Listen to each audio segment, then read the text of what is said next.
Arson, clashes, protests, smoke bombs, tear gas, streets have turned into battlefields. France engulfed in election chaos. Left majority or hung parliament? Who seals France's fate? What's caused the unrest in the European nation? Protests have erupted in major French cities, including Paris and Nantes, with demonstrators taking to the streets in large numbers. Reports of slogans, arson, and violent clashes with police are flooding the media, painting a picture of a nation on edge. But why is this happening? Because France witnessed an unexpected resurgence of the far left in the final round of snap parliamentary elections. But why is that a problem? Let's break it down for you.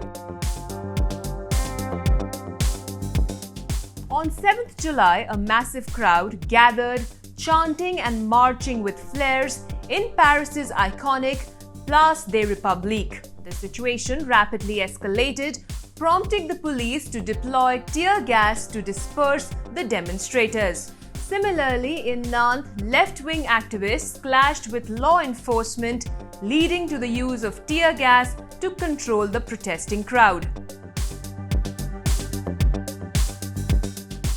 Now, amidst the chaos, jubilant cheers echoed through the streets of Paris on July 7th. Hundreds celebrated the election results, which revealed that the far right had failed to secure a majority in France's parliamentary elections. Now, this brings us to some crucial questions. What sparked the protests across France? How did the far left manage a possible stunning comeback? What are the implications of a hung parliament?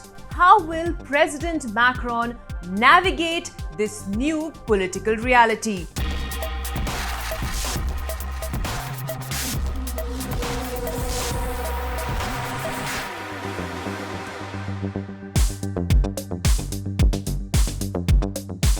France now faces the prospect of a hung parliament as the left-wing alliance edges out the far right but falls short of a majority. The leftist alliance, including the hard left, Greens and Socialists, is projected to secure 182 seats according to polling agencies, missing the 289-seat majority in the 577-seat National Assembly. Macron's centrist alliance is expected to obtain around 168 seats, while the far-right National Rally and its allies are predicted to get 143 seats. With the official results slowly coming in, riots broke out in Paris and other cities as left-wing supporters gathered in Place des Républiques to celebrate their plurality of seats. The far-right National Rally had won the first round of the election, with opinion polls forecasting their victory in the runoff.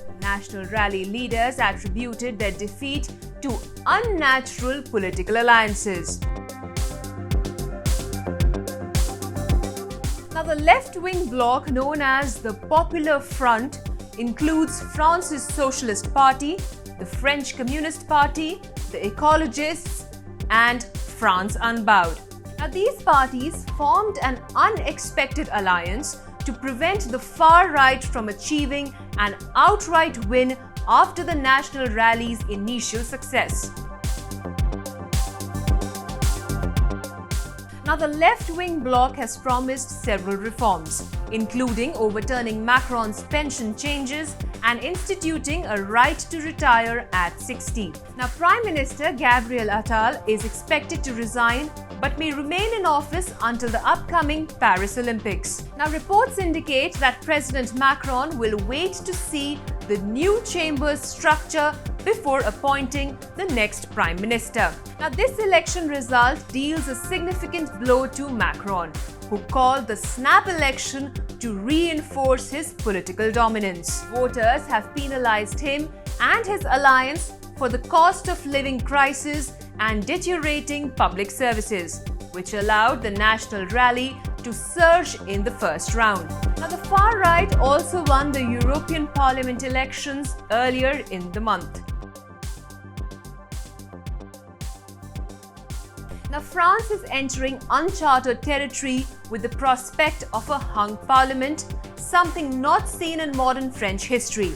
The nation has little experience with coalition governments, and President Macron, who has 3 years left in his term, will likely have to work with the Prime Minister from a different political faction.